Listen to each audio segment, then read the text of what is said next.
की young aspirations का प्रतिबिंब है। बजट में दो महत्वपूर्ण निर्णय लिए गए हैं। रिसर्च और इनोवेशन पर 1,00,000 करोड़ रुपए का फंड बनाने की घोषणा की गई है। बजट में स्टार्टअप्स को मिलने वाली टैक्स छूट के विस्तार का भी ऐलान किया गया है। साथियों, इस बजट में फिस्कल डेफिसिट को नियंत्रण में रखते हुए कैपिटल एक्सपेंडिचर को 11,11,111 करोड़ रुपए की ऐतिहासिक ऊंचाई दी गई है। अर्थशास्त्रियों की भाषा में कहें तो एक प्रकार से स्वीट स्पॉट है। इससे भारत में 21वीं सदी के आधुनिक इंफ्रास्ट्रक्चर के निर्माण के साथ ही युवाओं के लिए अनगिनत रोजगार के नए अवसर तैयार होंगे। बजट में वंदे भारत स्टैंडर्ड की 40,000 आधुनिक बोगियां बनाकर उन्हें सामान्य यात्री ट्रेनों में लगाने का ऐलान किया गया है। इससे देश के अलग अलग रेल रूट पर करोड़ों यात्रियों में आरामदायक यात्रा का अनुभव बढ़ेगा।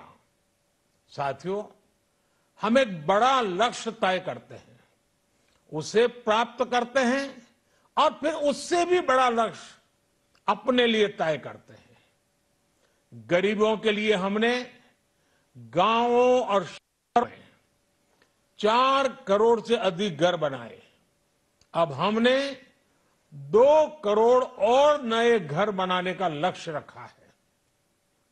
हमने 2 करोड़ महिलाओं को लखपति दीदी बनाने का लक्ष्य रखा था। अब इस लक्ष्य को बढ़ाकर 3 करोड़ लखपति दीदी बनाने का कर दिया गया है। आयुष्मान भारत योजना ने गरीबों की बहुत मदद की है। अब आंगनवाड़ी और आशा वर्कर, उन सबको इस योजना का लाभ मिलेगा। साथियों, इस बजट में गरीब और मध्यम वर्ग को एम्पावर करने, उनके लिए आय के नए अवसर बनाने पर भी बहुत जोर दिया गया है।